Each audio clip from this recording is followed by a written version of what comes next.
अगोदर आदरणीय अजितदादांना आपल्या सगळ्यांच्या वतीनं आदरांजली वाहतो। या सभेसाठी या व्यासपीठावर उपस्थित असलेले आपल्या सगळ्यांचेच मार्गदर्शक विधान परिषदेचे माजी सभापती आदरणीय श्रीमंत रामराजे निंबाळकर साहेब,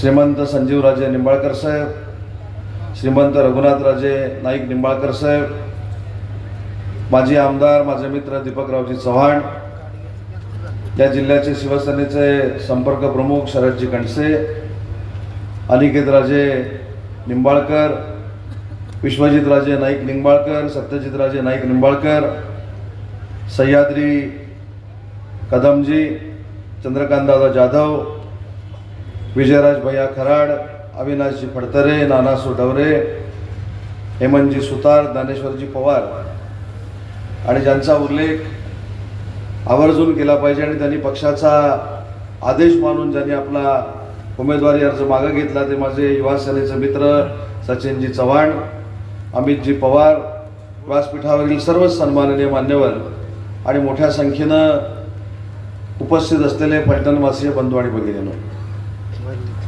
आज खरं तर निवडणुकीला सामोरं जात असताना आपल्या सगळ्यांनाच दुःख आहे की या राज्याचे उपमुख्यमंत्री आदरणीय अजितदादा आपल्या समवेत आता नाहीत आणि म्हणून भाषणाची सुरुवात करत असताना मी त्यांना आदरांजली वाहिली। पण रामराजे निंबाळकर साहेबांना ही उपस्थिती बघितल्यानंतर मी सांगू इच्छितो की दुपारी 12 वाजल्यापासून आता 2 वाजेपर्यंत या भर उन्हात या सभेतला एकही माणूस इकडे तिकडे झाला नाही। याचा अर्थ आपण 16 पंचायत समिती आणि 8 जिल्हा परिषद जिंकलेले आहेत आणि हे रामराजे निंबाळकर साहेबांवरचं प्रेम आहे। राज्याचा उद्योग मंत्री म्हणून येत असताना गाडीत मी अनेक चर्चा केल्या। MIDCला कशी ताकद द्यायची, नव्यानं अतिरिक्त फलटण MIDC कशी तयार करायची ही देखील चर्चा झाली। आपल्या सर्वांचे नेते एकनाथ शिंदे साहेबांनी देखील आता सांगितलं की छोटे मोठे उद्योग कमिन्स नंतर आता या परिसरामध्ये आले पाहिजेत, यासाठी प्रयत्न झाला पाहिजे। पण हे सगळं कोण करू शकतो तर राज्याचा उद्योग मंत्री करू शकतो। पण काही लोकांमध्ये गैरसमज पसरवत आहेत, अफवा पसरवत आहेत की आम्ही काही दिवसापूर्वी डावोसला गेलो होतो मुख्यमंत्री महोदयांच्या नेतृत्वाखाली।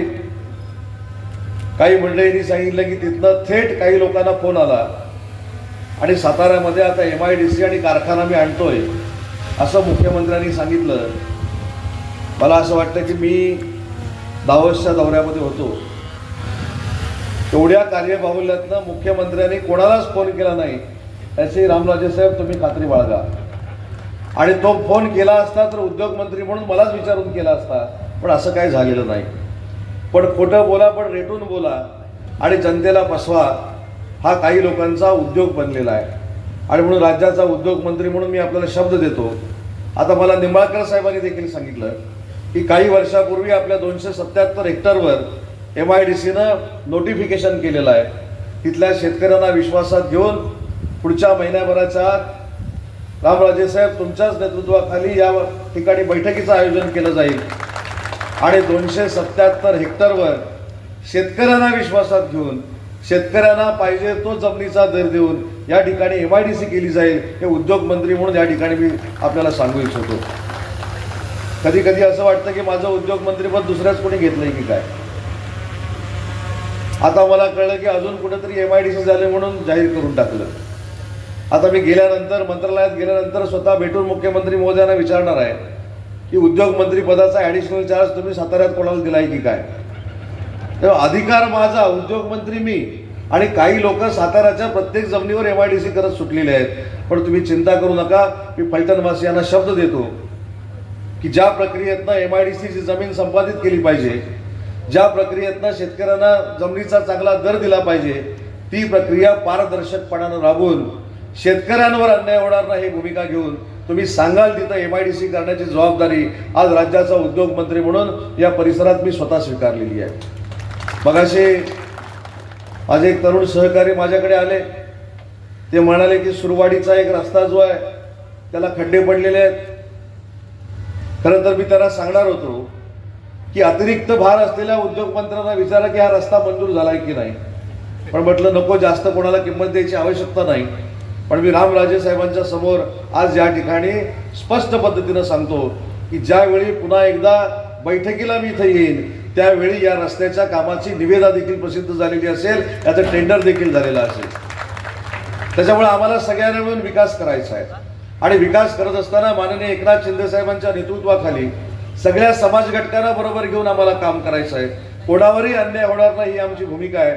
आणि असं करत असताना मगाशी गाडीत थोडी खेळीमेळीची चर्चा होत असताना असं पण मला कळलं की काही लोक दादागिरी करतात. आता मी कोकणात येतो, मग त्या गोष्टीचा माझा कितीचाही जवळचा संबंध आहे तुम्हाला सगळ्यांना माहिती आहे. त्याच्यामुळं मला असं वाटतं की दादागिरी करून मतं मिळवण्यापेक्षा, दबाव आणून मतं मिळवण्यापेक्षा लोकांची मनं जिंकून जर आपण मतं मिळवू शकलो तर तो खऱ्या अर्थाने विकास असतो, दडपशाहीचा विकास नसतो. मी थोड्या मागच्या निवडणुकींबद्दल मी सांगतो की खासदारकीची निवडणूक झाली. खासदारकीला देखील एकनाथ शिंदे साहेबांच्या नेतृत्वाखाली आपले अतिशय चांगल्या पद्धतीनं खासदार निवडून आले. युपीटीच्या लोकांनी आपल्यावर आरोप प्रत्यारोप केले. विधानसभेची निवडणूक झाली. 80 उमेदवारांपैकी 60 आमदारकीचे उमेदवार आपण जिंकले. म्हणजे आपला स्ट्राईक रेट जवळजवळ 75 ते 80% होता. नंतर नगरपालिकेच्या निवडणुका झाल्या. नगरपालिकेच्या निवडणुकीमध्ये 72 ते 75 अध्यक्ष या महाराष्ट्रामध्ये एकनाथ शिंदे साहेबांच्या नेतृत्वाखाली झाले. आणि परवाची महानगरपालिका झाली.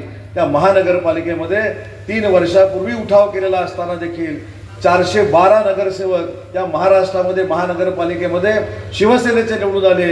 एवढी ताकद माननीय एकनाथ शिंदे साहेबांच्या नेतृत्वाखाली महाराष्ट्रातल्या जनतेनं आपल्याला दिलेली आहे. दुर्दैवानं फलटणमध्ये आपला पराभव झाला. मी तो पराभव मानत नाही, त्याला काही खिलाडू वृत्ती मिळत नाही. खरं तर मी गेली 25 वर्ष रामराजे निंबाळकर साहेबांना अतिशय जवळून बघतो, सभागृहामध्ये बघतो. आणि त्यांनी राजकीय संस्कार जो आपल्या सगळ्यांवर निर्माण केलेला आहे तो अतिशय महत्त्वाचा आहे. परंतु कदाचित फलटणमध्ये आपला पराभव झाला असेल, त्याचा उट्टा आपल्याला पंचायत समितीमध्ये आणि जिल्हा परिषदेमध्ये काढायचा आहे. 8च्या 8 जागा जिल्हा परिषदेच्या या शिवसेनेच्या धनुष्यबाणाच्या निवडून आल्या पाहिजेत. पंचायत समितीच्या जागा निवडून आल्या पाहिजेत. यासाठी पुढचे 4 दिवस आपण सगळ्यांनी अहोरात्र मेहनत केली पाहिजे. आणि माझ्या राजकीय जीवनामध्ये असे दुपारी 2 वाजता हजारो कार्यकर्ते, हजारो महिला, हजारो युवक, हजारो वरिष्ठ लोक एखाद्या नेत्यासाठी जमतात हे मी पहिल्यांदा फलटणमध्ये बघितलेलं आहे माझ्या राजकीय जीवनामध्ये.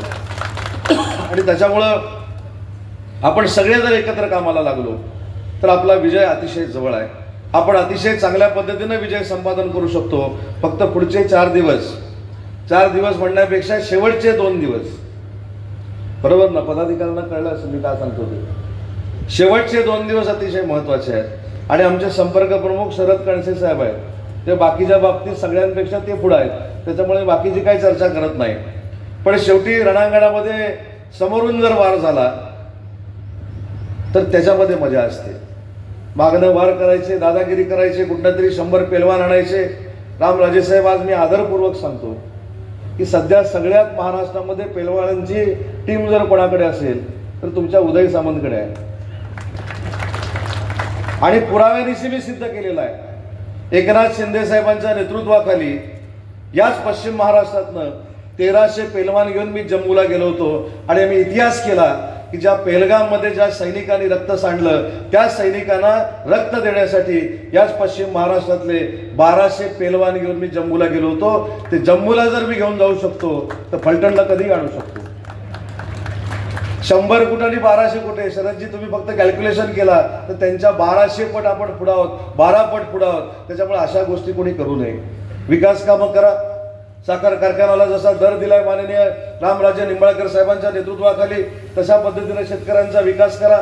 शेतकऱ्यांच्या पाखाड्या करा, रस्ते करा, मंदिरं बांधा. आणि हे सगळं करून मन जिंका. परंतु दादागिरी करून मन जिंकण्याचा प्रयत्न मला असं वाटतं हा तात्पुरत्या स्वरूपाचा असतो. कधी ना कधी हे लोकांना कळतं. आणि ज्यावेळी लोकांना कळतं त्यावेळी ते नेतृत्व भुईसपाट झालेलं असतं. हा इतिहास देखील महाराष्ट्राच्या अनेक मतदारसंघात आपण सगळ्यांनी बघितलेला आहे. आणि म्हणून आपला राजकीय संस्कार काय? आपण शांतपणाने विकास कामं करतो, आपण शांतपणानं प्रत्येक संकटाला सामोरं जातो, शांतपणानं लोकांची मनं जिंकण्याचा प्रयत्न करतो. आणि हेच आपलं ध्येय आणि उद्दिष्ट ठेवून जे आज एकनाथ शिंदे साहेबांनी आपल्याला मार्गदर्शन केलं ते महिला भगिनींनी देखील प्रत्येक महिलेपर्यंत पोहोचवणं गरजेचं आहे. मी त्याचा साक्षीदार आहे. आज जरी अजितदादा हयात नसले तरी मी त्याचा साक्षीदार आहे. माननीय एकनाथ शिंदे साहेब राज्याचे मुख्यमंत्री होते, अजितदादा अर्थमंत्री होते आणि उपमुख्यमंत्री आदरणीय देवेंद्रजी फडणवीस होते. आणि लोकसभेची निवडणूक झाली होती. लोकसभेच्या निवडणुकीनंतर आता आमचं काय होणार हा प्रश्न महायुतीच्या सगळ्या नेत्यांसमोर होता. आणि त्याचवेळी माननीय एकनाथ शिंदे साहेबांच्या डोक्यातून मुख्यमंत्री माझी लाडकी बहीण योजना ही संकल्पना आली. महिला भगिनींच्या खात्यामध्ये पैसे वर्ग झाले आणि महाविकास आघाडीचा टांगा पलटी झाला. हे देखील आपण विधानसभेला बघितलेलं आहे. आणि त्याच महिला भगिनींना आज एकनाथ शिंदे साहेबांनी आश्वासन दिलं आहे की जोपर्यंत पृथ्वी तलावर सूर्य आणि चंद्र आहेत तोपर्यंत मुख्यमंत्री माझी लाडकी बहीण योजना कोणी रद्द करू शकत नाही. हे शिवसेना म्हणून आमचं वचन आहे आणि तसंच सरकारमध्ये अंमलबजावणी करण्याची जबाबदारी देखील आम्हा सगळ्यांची आहे. युवकांना देखील विनंती करायची आहे की तुमच्यासाठी देखील अनेक योजना एकनाथ शिंदे साहेबांनी आणल्या, महिलांसाठी आणल्या, वरिष्ठांसाठी आणल्या. त्या सगळ्या योजना जर आपण लोकांपर्यंत पोहोचू शकलो, त्या सगळ्या योजना आपण लोकांपर्यंत पोचून त्याची अंमलबजावणी करू शकलो तर खऱ्या अर्थानं लोकांचं मतपरिवर्तन होऊ शकतं. आपण ज्या ज्या योजना केल्या त्या तळागाळातल्या लोकांसाठी केल्या, ज्या ज्या योजना राबवल्या त्या देखील सर्वसामान्य लोकांसाठी राबवल्या. आणि म्हणून कार्यकर्त्यांना विशेषतः मला विनंती करायची आहे, जनता तर आपल्याबरोबर आहेच, मतदार पण आपल्याबरोबर आहेत.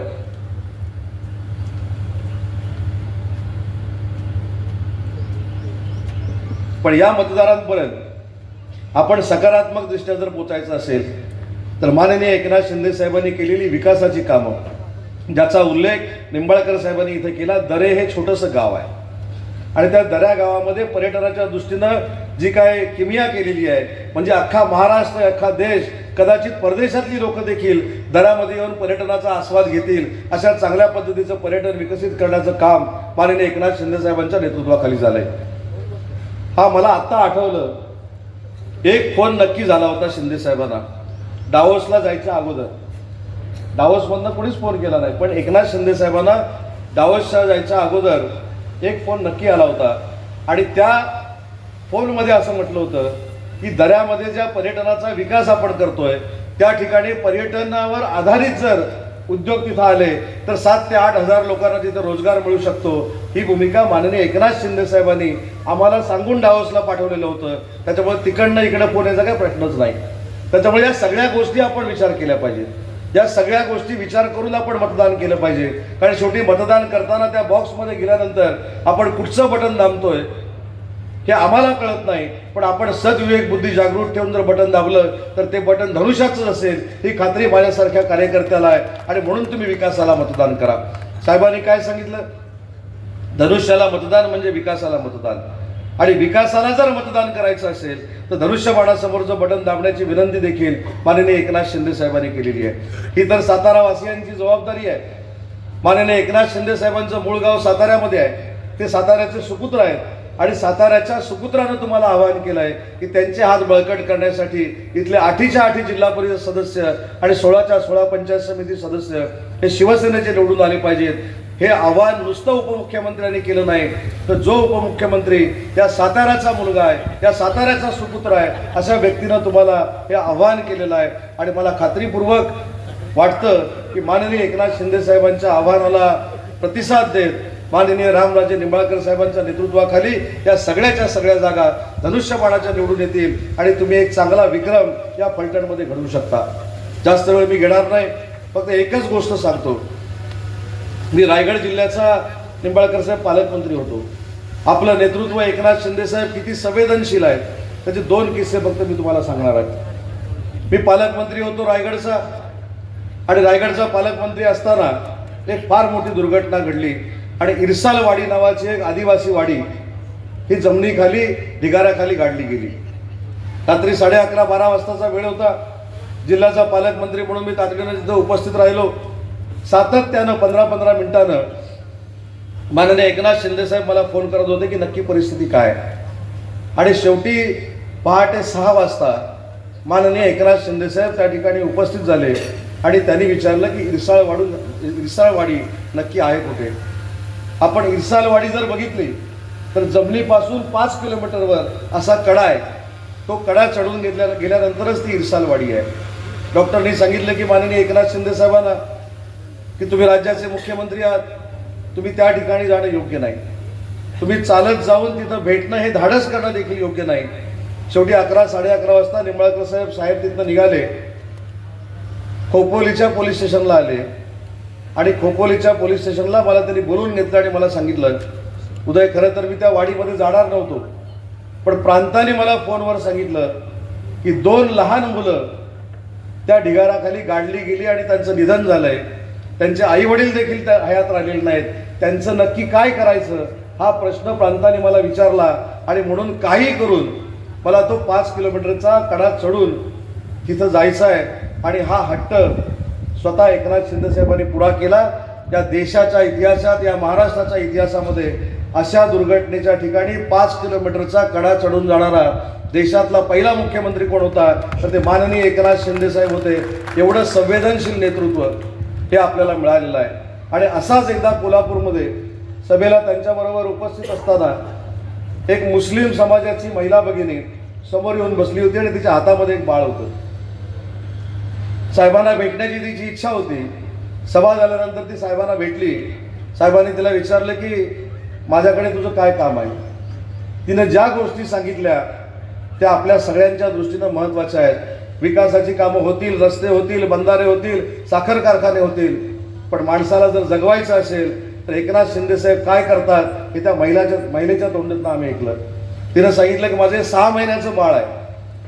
ते ज्यावेळी जन्माला आलं त्यावेळी ते जगेल की नाही हे कोणाला माहीत नव्हतं, परंतु मुख्यमंत्री सहायता निधीतून तिला पैसे मिळाले आणि ते माझं बाळ आज जगलंय. ते जगलेलं बाळ घेऊन तुम्हाला मी आशीर्वाद मागायला आलेली आहे, पण तिचं अजून मी बारसं केलेलं नाही.